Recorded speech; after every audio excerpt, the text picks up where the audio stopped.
Welcome to Laricy Live. You want to know what's happened in the real estate market? Then this show is for you. I'm your host, Matt Laricy. So today we are talking about relocating to Chicago. It is a new big emerging trend that we're starting to see. So we wanted to put together some questions from people about, if you're relocating to the city or coming from out of state or, coming from the burbs, whatever it is, it's been a big market. So we're just going to kind of read off these questions. People are starting to return to work. How is this impacting buyers being relocated to Chicago? I would say most of the calls I'm getting right now are people that are living in the burbs right now with their parents and they're younger, or they are, older and they're making a lot of money and they were working in like Utah and they thought they could stay there forever because people thought like, hey, this is the new norm, the WFH, the work from home. And then they got a pink slip in the mail saying like, hey, buddy, you got to come back to work. And we are starting to see people getting relocated back to Chicago for work. And it is going to be a big emerging trend that is going to finally be the norm that we've been talking about of people going back to the office. What is happening in general in the workplace? People are going back to work. That's what we're seeing. A lot of people are going to be watching this saying I'm an idiot and that you're never going to go back to work. I fully believe that 95, maybe more percent of people will be fully back at work in the next 12 to 24 months. I think this hybrid model, and I think this, I'm only going to work from home remotely forever is a trend that will not last. I have a theory, guys. Call me crazy. I know you're going to think I'm an idiot when I say this, but I'll tell you, people talk about how they were efficient working from home. I'll tell you right now, most of the people I know were out golfing, taking naps, doing whatever the hell they wanted. And they said they were more efficient. But when everybody's working from home and everybody's in the same position, you can all talk about like how good you're doing. But when you're working from home, your company's working from home, and your competitor's company is working from the office, they're jiving together, they're getting to know each other, they're onboarding new people together in person, and then they're going for beers afterwards and kind of like building some sort of rapport together, they're going to outperform a company that's working from home, I think, every single time. Now, again, could be wrong. You may think I'm an idiot. I personally am willing to put at least $1 million cash on the table against somebody willing to bet me that in the next 12 to 24 months, 95% of people will be back from work, be back at the office, I should say. How is people going back to work impacting the real estate market? It's making it boom. The migration back to the city began in 2021, and what we're now seeing is that people are gaining confidence in the city, and offices now don't feel so bad about forcing people to go back to work, and that is making people come back to the city, which makes them want to buy in the city again. If you're being relocated for work, what's the first thing you should do? Figure out where your office is, and then call your local real estate agent up, Matt Laricy, to buy a place. No, but seriously, I mean, you want to figure out where you're going to be, what your commute's going to be like, and you got to find a place. That's the reality is that, you are at the office more often than you're at your house. So you don't want to spend 2 hours to get to your office and then 2 hours back. That's 4 hours a day. That leaves you with 20 hours for the rest of the day. That's a huge portion of your day and of your life. Do most people being relocated buy or rent? I think it depends. I think it depends on what your job is and how long you're going to be here. But if you plan on being here for more than 2 years, you should buy every time because you are going to spend more money renting than you will buying. It's actually cheaper to buy in Chicago than it is to rent. What are the average rental prices for 1, 2, and 3 bedrooms? I mean, 1 bedroom is probably around $1,800. A 2 bedroom is probably around $3,000. I'd assume a 3 bedroom is around like $3,800 to $4,000. So it's pretty expensive to rent. Do most of your relocated clients already know Chicago? No. A lot of them are like, hey, I've visited once or twice, but like, where are the neighbors I want to be? That's why we did neighborhood videos. That's why we're updating our neighborhood videos, Paul, is to show people what the neighborhoods are like. Do relocated clients need a lot more assistance figuring out which part of the city to live in? Yeah. Yes and no. I mean, usually, I'm not saying always, they have somebody that they do know in Chicago too, so they're talking to them. I mean, obviously, a lot of people think they're out to get them. A lot of times, we're the first person they call. And we are in sales, so people are like, well, this guy seems honest, but, I want a second opinion. So they'll call a friend up and get some advice from other people too. Is there a particular area where you recommend relocating clients to live? Honestly, I would say that like the area that makes the most sense for your lifestyle and for your commute. I mean, if you got 2 kids and you're working the loop, probably not the best idea to buy a 1 bedroom in the loop, right? So, I mean, at the end of the day, I can't tell you which exact one for you because it's relative to who you are, where you're working, and what's going on in your life, whether your kids are going to school, like all that other, does your wife have a job? Where's that at? Or does your husband have a job? Whatever it is, we try to cater to what it is and then give recommendations of which neighborhoods we think might help with that. But at the end of the day, it's their decision. Are relocating clients mostly single or families with kids? I would say I probably notice it's more of entry-level jobs is like more consistent. Usually the families with kids are more of our executives or CEOs. Maybe it's just me thinking out loud, but I would think that if you have kids established in a school and they have friends, it's pretty hard to tear them out of there, that you got to be making a pretty penny if you're going to, convince that person to kind of, pretty much uproot their whole life and move across the country. How do relocating clients find me? Google, Yelp, Facebook, Instagram, Zillow. We have a strong, internet presence. I mean, if you Google Chicago real estate, it's likely we're going to be up there. If you base things off of reviews, I have the most reviews in the city. So, a lot of people that are relocating will call, 2 to 4 agents and interview them. And honestly, they're going to go with the one they feel most comfortable with. It's not always, I always talk about how much sales we have, but it's not always about sales. It's about who you're going to, you got to rely on this person. You got to feel comfortable if you're going to be working with them. Is there a way realtors can tap into the relocation market? I mean, there are relo packages. People give relo packages. So you could, partner with, like Serva and those type of companies, or you can just have a good internet presence. That's it. Another good way actually is we're friends with a lot of realtors in other states. We get a lot of business from that that they got clients that are moving, they're selling a place in Dallas and moving to Chicago. Who did the Dallas agent look up? They look up us and we get business. So if you're a realtor out there, try to make connections in other states. Biggest challenges working with relocating clients, I would say probably the biggest challenge is they don't know what they want. And then a lot of times they end up renting because they get too nervous, which I understand. And I'm not like hating on it, but I'm telling you, if you're looking to relocate to the city and you're watching this right now, figure out which neighborhood you want to be in. Honestly, it will help out your realtor, help out yourself. Figure out where you want to be. The biggest problem I have with relocating clients is they're like, hey, I want to be in South Loop, Lincoln Park, River North, Streeterville, Gold Coast, O-Town. I heard Wicker Park and Bucktown were cool. Westtown seems like it could be legit. What about Logan Square? And then I've heard Roscoe Village is pretty good. Oh, what about Andersonville? And then it's like we're throwing a dart at the dartboard, and then they're wondering, they get frustrated, and they never narrow it down, so they end up renting. And I tell people, figure out where you want to be. I mean, it's okay to have a pretty wide base day one, but we got to get this narrowed down. How difficult is it to get into a good school in Chicago? I mean, it depends. I mean, if you live in the school district, you're going to go there. But if you're looking to get in a private school, it's pretty difficult. You got to apply and then, pay the money. And then there's got to be openings in your thing. And I'm sure it's about who you know. So, I mean, the school system's a whole nother animal. I mean, there's companies that specialize in helping getting your clients, your kids into school, and also telling them about what to think about, like which schools are going to meet your needs depending on what you're trying to have your kid do. So if you're more into arts and crafts and things of that nature, there's certain schools. If you like more math and science, there's different schools for that. So I mean, it's good to kind of do the research on the schools because there is quite a lot of them. Private schools are a little bit more popular with families in the city. Our school is a big factor for clients relocating the city. Yes, if they have kids. If they don't have kids, people don't care. But if you have kids, literally the only thing my clients relocating to Chicago it is about the school system or how close they are to the private schools. So if you're watching this and you're thinking about relocating the city, work with an agent that knows the schools. I know the school system's great. There's a lot of people out there that do. But also, I mean, I would talk to those schools consultants. I think those people are great. I think they give great advice. I think the amount of money they charge is pretty minimal to understand where your kid's future education is going to be when you're relocating to a new market. Do listings in the best school districts have higher prices? Of course. If you're in Lincoln Park Elementary, there's a vast different price point for the same property than it is if it's in Oscar Mayer.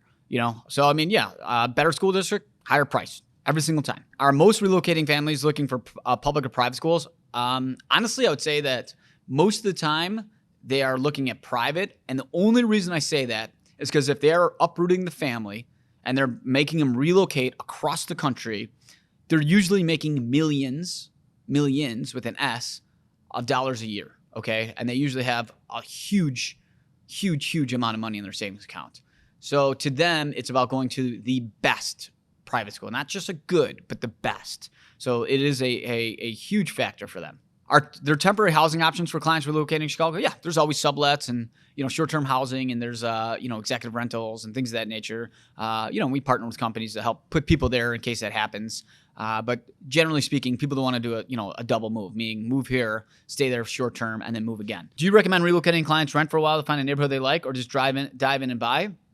I would dive in and buy. The only way I would tell somebody not to is if they're super confused. Like they're just like super nervous. They don't know what they want. They never you kind of have that personality where you're kind of always half in and half out no matter what you do. If you have that personality, then rent. But in all honesty, if you could give the person you're working with a pretty good sense of who you are and what you want, it's pretty easy to find a place. Do you get a lot of referrals from other agents when clients are relocating to Chicago? All the time. Probably 1 to 2 a week. I get somebody from a different state that's a big realtor out in that state that refers us over somebody. It's a huge portion of our business. What states do you refer the most clients to relocating away from Chicago? Pre-COVID, it was a lot of New York, DC, Boston, and like San Francisco area. It's just jobs. Think about it, guys, jobs. During COVID, Florida, Texas, Nashville, Denver. That's it. That's all it was. Consistently. Somebody's like, hey, I'm relocating. Let me guess, you're going to Dallas. Hey, you're relocating? Let me guess, you're moving to some, we're in Florida or Denver.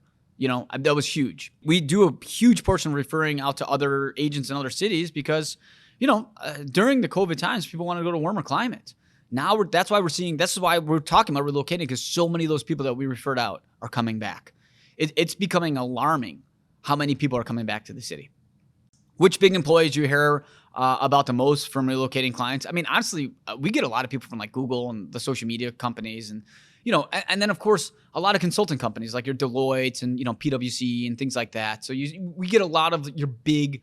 Chicago's a huge consulting city. I mean, we're in the middle of the country. It's easy to get all parts of the country. And the fact that they said that they're not doing business travel anymore, I never believed it. And now guess what? We're at the beginning stages of the business travel again. There's something to be said about a handshake. You know what I mean? Shaking somebody's hand and the energy you feel when you're trying to pitch somebody in person than it is compared to Zoom. So I know that right now there's a lot of you people that are thinking about relocating but are telling you that, hey, we'll never do business travel again. I completely disagree. I think business travel will be completely back to normal in the next 36 months. I get it that a lot of companies probably saved a ton of money, but I also get that the relationship that you build with somebody in person compared to over a computer is completely different. And I think the companies that are going to start doing it earlier are going to start crushing the competition. And that's going to make the competition who are losing to start, falling back to the normal ways. And I think we're going to go completely back to normal. Now, again, you may say I'm crazy when I say this, but I had a theory that once the masks come off, that people won't give a shit about COVID and they'll act like it never existed. And again, everybody always said it was an idiot. And I will tell you right now, I have not met a single person that has not shook my hand since Chicago reopened. And I have not met a single person that has even mentioned COVID or acts like COVID even exists. I mean, look at a bar. They're so packed right now. They're packed in like a can of sardines. And you tell me that, we're not going to go back to work and we're not going to go back to business travel. It's like, just wait.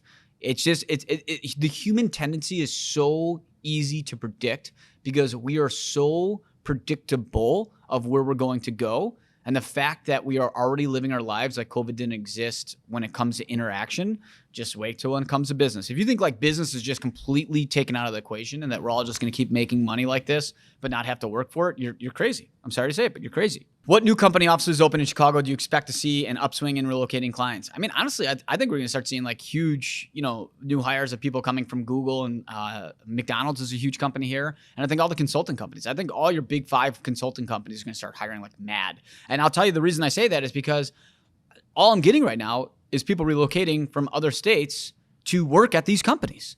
And, this is the beginning of the reopening. Wait till we're completely like 100% back to normal. That's when we're going to start seeing some crazy crazy relocating happening. Do you track commercial real estate developments to watch for new waves of people coming in? I track what's happening in the office and commercial markets. I track what's happening in other states. I track how residential real estate is performing. Every single morning, one of the first things I do is I read the Real Deal in all the big cities in the country. And I look at the, Chicago agents for all the other big ones that I subscribe to in all the cities.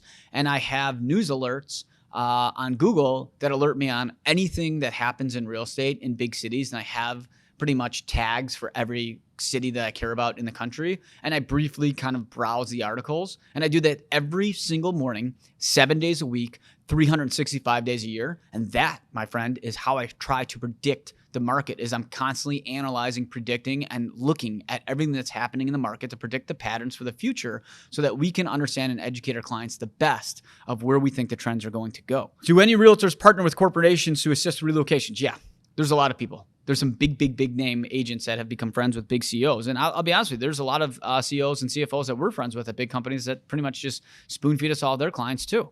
And I should say Salesforce is a big one too that I forgot to mention. They've been growing like a weed here, and they got a lot of relocating clients coming here. What do relocating clients to Chicago need to know about property tax in the city? You should know that the taxes are terrible. They're only going to keep going up. And Chicago, it's called Crook County for a reason because we do everything half-ass and backwards. And unlike all the other civilized cities in the world that do it off a percentage of the purchase price to calculate their taxes, we come up with pretty much a Wizard of Oz algorithm to tell you how the taxes are. We're like, hey, look at last year's taxes, add 5 to 10%. That's probably what's going to be next year. And our tax assessor's office has no clue how to calculate our taxes. I'll tell you right now, if we calculate our taxes like all the other big cities in the world, Chicago would probably be worth a lot more money. If we just came out and said, hey, Chicago's 2% of the purchase price for the taxes, we'd crush it. But the reality is we do it half-ass and backwards. So that's what I tell people. I educate them on the fact saying that know that you're going to get fucked on taxes, and that's how life is. And the sooner you get to realize that, you just kind of live with it. People can't understand our taxes when they come here about why they're so high. That's a political question that you could take up with your party. But at the end of the day, it's just something you got to live with. How do real estate agents help make the relocation process easier for clients? Honestly, you try to educate them. Like I educate people on what's happening in the marketplace, because what's happening in Texas compared to Arizona to Montana to Utah to, Boise, Idaho to Chicago is completely different. I always tell people about how Chicago is a tourist city. There's nothing sexy about real estate in Chicago. We don't go up much. We don't go down much. Last year was one of the worst years, actually was the worst year in history for downtown Chicago with 24 plus months of inventory. And on average, we still grew about 0.5%.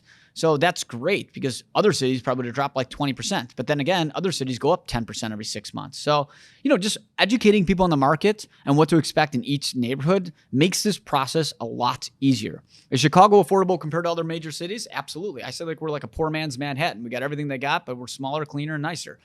You have to realize that like Chicago is cheap. Compared to like Indiana and Ohio, we're expensive. But compared to like New York, San Francisco, Florida, most parts of Arizona, like we're super cheap. We're one of the cheapest big cities in the country. In fact, they ranked us the number one most affordable big city in the country when it comes to what people make compared to how prices are. How much of a down payment do clients relocating to Chicago need to prepare for? Honestly, that's relative to your situation. There's not like a certain percentage you have to worry about. You can put down as little as 3%, and you can go up as much as you want from there.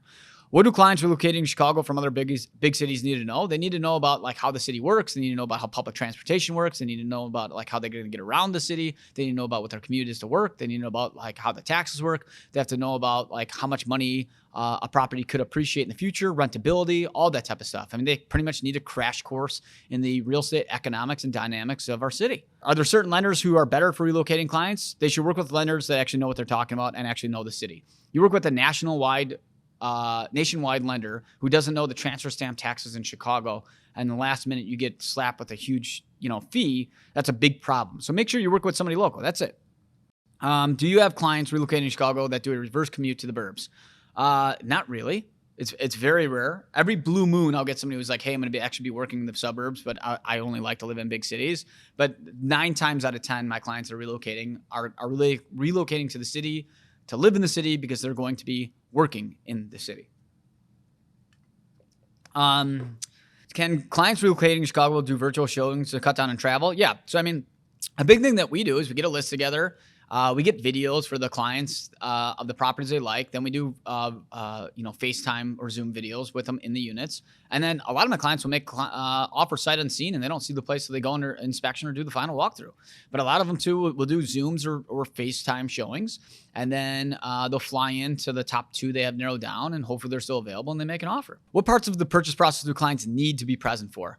Really, they only need to be present for closing. That's really the only thing they have to be present for. I mean, I would say that it's probably a good idea for you to fly in and see the place and do an inspection. But if gun to the head, what's the only thing you have to be there for? Only got to be there for closing. And if you're paying cash, technically you don't even have to be there. I have a lot of clients that I don't even meet. Everything's virtual. They close on the place. They don't move here for God knows how long. And, we drop them off a gift and that's it. On average, how many times will someone relocate to Chicago need to visit to complete the purchase? It all has to do with your comfort level. Most of my clients will come in once or twice. I mean, it costs a lot of money. It takes a lot of time. We try to do, and you may say that, wow, that's crazy. You can relocate to another state and only come there one time, do 1 round of showings and buy a place. But at the end of the day, if you do your homework, you watch the market, you're educated on the marketplace, you do a bunch of virtual showings, you narrow down your favorite list, you kind of know what you're looking for, you come in, fly in, buy the one you want to buy, and get out of there. That's it. It sounds really complicated, but at the end of the day, guys, this isn't rocket science. We're just buying real estate. I like to act like my job is super important, but at the end of the day, we're just buying and selling some properties. That's it. It's not that difficult of a thing to do. What are the best ways to research neighborhoods and areas when you're out of state? Look up neighborhood videos. Honestly, talk to friends that live there. Take a look at like the restaurants that are in the area and like what type of like shopping and bars or whatever it is that you like to do. There's this thing called Google. You could literally look up and research anything you want and get an in-depth research as you can just by going on the internet. How can relocating clients beat out in-person buyers? It's easy. You just make an offer. Honestly, like somebody like myself, when we have clients that are buying, that haven't seen it, and the agents are like, hey, your person hasn't seen it. I'm like, listen, you think I'm going to waste my time? We're doing $200+ million a year. You think I'm going to waste my time with an out-of-state buyer that's going to make an offer that's half in and half out? Like, I hate to say it. I know it sounds terrible to say it, but I also value my own time. I really value my own time. I'm not here to tire kick with a bunch of people who have no intention on buying a property. Like, it sounds terrible to say, but like, I'm not in business to throw time away. Time is way more important than money. And that's how I explain to an agent. And guess what? If you have an agent that's aggressive like that other agents will be like, yeah, I get it. Like, let's take your offer. And that's how you beat out buyers that have seen it. This is basic. This is not hard. I've never lost out on a property because my client wasn't present and somebody else's was. Never. Hasn't happened to me once. Why is it important for relocating clients to use a trusted agent? I mean, at the end of the day, you're putting your trust in somebody to buy something without you being there. That's a big risk. You have to make sure that this person's going to advocate on your behalf. We make money if you buy something. I tell this to people all the time. So it's in my best interest to agree with whatever you say. I get clients all the time that fire me. This is a true thing. I get fired all the time because they send me properties. I'm like, that one sucks because of this. This is good because of that. That's bad because of this. And then they're like, well, I'm mad that you don't agree with me, and we're going with an agent that feels like they have our best interests. I'm like, you do realize that your best interests are making sure that you get a good investment. And I'm just telling you the facts. I'm not saying I won't sell it to you. I'm just telling you the facts about the property. I make money. It should be my best interest just to agree with what you said, nod, smile, say yes, sir, no, sir, have you buy the property, even though deep down I know the place is a piece of shit. I just don't work like that. If I think a building's bad, I tell it to you, and then it's up to you to make a decision with your cash. So you're making a decision with your eyes wide open. And at the end of the day, that's what you need in somebody. So no matter who you hire, just make sure that it's somebody that you can trust. And when you're coming from out of state, you need to make sure that you have a good education on what's happening in the market, not just the properties, but what's happening in the market and where it's going to go. All right, guys. So that's the big thing about relocating to the city. With this being such a big popular trend, we think this is going to emerge and continue to become the new norm, which it always was in the past. So make sure to hit the bell, subscribe to our YouTube page so you're the first to be notified of all of our latest releases. Thanks for listening to Laricy Live. Make sure to tune into our next episode and subscribe to our podcast. Thanks for listening to Laricy Live.